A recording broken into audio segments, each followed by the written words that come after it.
I'm sorry. We'll have camera 2. It'll be on a 2-shot of both of them. Okay, we're rolling. 3, take, yeah, you can. Director. Take slate and tone. Take me words. Director. The Puzzling Evidence Show. I'm camera 1. Yes. All right.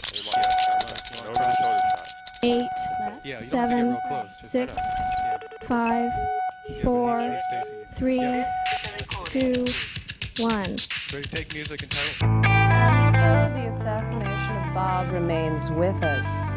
In the great welter of irrational rumor and falsehood surrounding the tragic event, thousands of questions continue to vex us.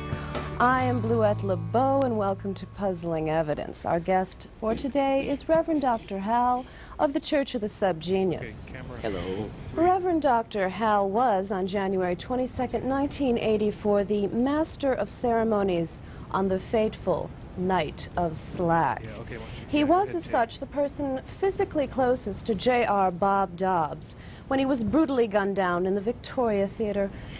Dr. Hal, is Bob dead? I should, first of all, clear up what might be a point of confusion. It wasn't I who was brutally gunned down in the Victoria Theater, but as all know, the EPOP himself, J.R. Bob Dobbs, who was the tragic victim of a crazed lone nut, and his deranged assassination has changed the shape of the church for all time, as far as we know. A crazed lone nut. Now, even given the finding of the Hinky Commission? The Hinky Commission, that bunch of frauds, those fools, jackanapes, apes. You know Senator Ed Hinky? Well, yes, as a matter of fact, he's a personal friend of mine. I and his used wife, to go Helen, water skiing with his beautiful wife, Debbie. Yes, Helen. Well, time goes on. Tell us now, what has happened to Puzzling Evidence since that evening? Well, most of the evidence, as I think you know very well, has disappeared, as well as Bob's brain and internal organs, which were no longer to be found at the site. But a strange thing has happened. Many of the people who saw the assassination have mysteriously disappeared themselves, or even been killed by some strange exterior force or agency, this driving, overpowering force. Do you fear for your own life, Dr. Hal? Well, I'm committed as Master of Church Secrets to continue, however hazardous to life and limb this may be, and besides, I thought it was... I was offered a guarantee of safety for coming on this show. But as Master of Church Secrets, are you keeping secrets right now?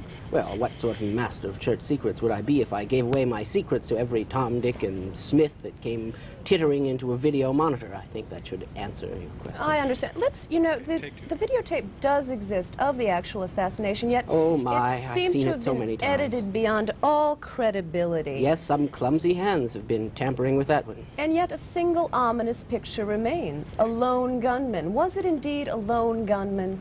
Well, it seemed at the time to be a lone gunman. Now, in all the confusion and hurly-burly and hugger-mugger of the event itself, it was difficult to tell, but the strange evidence, the puzzling evidence that remains is the number of wounds on Bob's body, the exit wounds, the wounds that apparently came through the floor, the ones that came Janerward, and all of them. Yes, the multiple bullet theory, the multiple Bob theory. What are we to believe, Dr. Hal? Well, recently, I was reading an article in the Sub-Journal, and they say that Bob might have had a closet full of very carefully constructed, lifelike Bob robots that resemble him absolutely down to the slightest cuticle.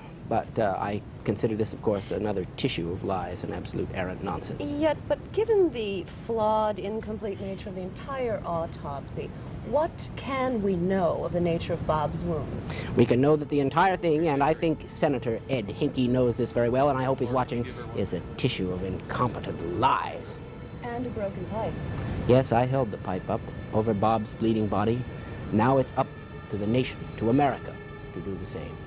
Why did the crowd burn Bob's body outside of the theater? I think we'll never know the answer to that. At least 30 seconds, yeah. I never will.